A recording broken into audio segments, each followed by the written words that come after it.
جی السلام علیکم ورحمۃ اللہ وبرکاتہ۔ سب سے پہلے درود شریف، اللہم صلی علی سیدنا و مولانا محمد مبارک وسلم وصلی علیہ۔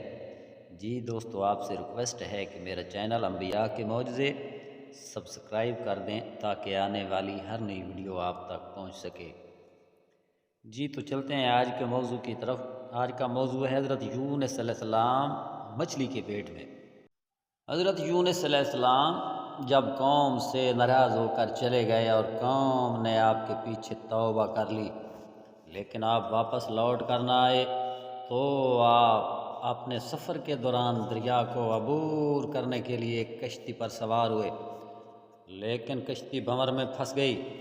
اس وقت کے دستور اور رواج کے مطابق یہ خیال کیا جاتا تھا کہ جب کوئی غلام اپنے مالک سے بھاگ کر جا رہا ہو اور کشتی میں سوار ہو تو وہ کشتی اس وقت تک کنارے پر نہیں پہنچتی جب تک اس غلام کو کشتی سے اتار نہ لے۔ اب کشتی کے بھنور میں پھنسنے پر ان لوگوں نے قرعہ ڈالا جو حضرت یونس علیہ السلام کے نام نکلا۔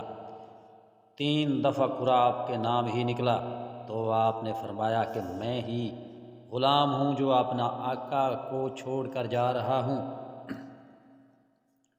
آپ علیہ السلام نے خود ہی دریا میں چھلانگ لگائی تاکہ کشتی کے دوسرے لوگ کنارہ پر پہنچ جائیں۔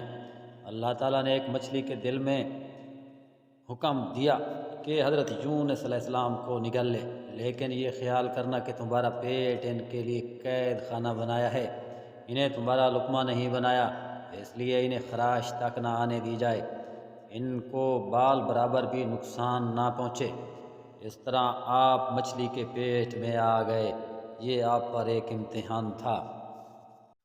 مچھلی کے پیٹ میں حضرت یونس علیہ السلام کی دعا، لا الہ الا انت سبحانک انی کنت من الظالمین، تو اندھیروں میں پکارا کوئی معبود نہیں سوا تیرے، پاکی ہے تجھ کو بے شک مجھ سے بھیجا ہوا۔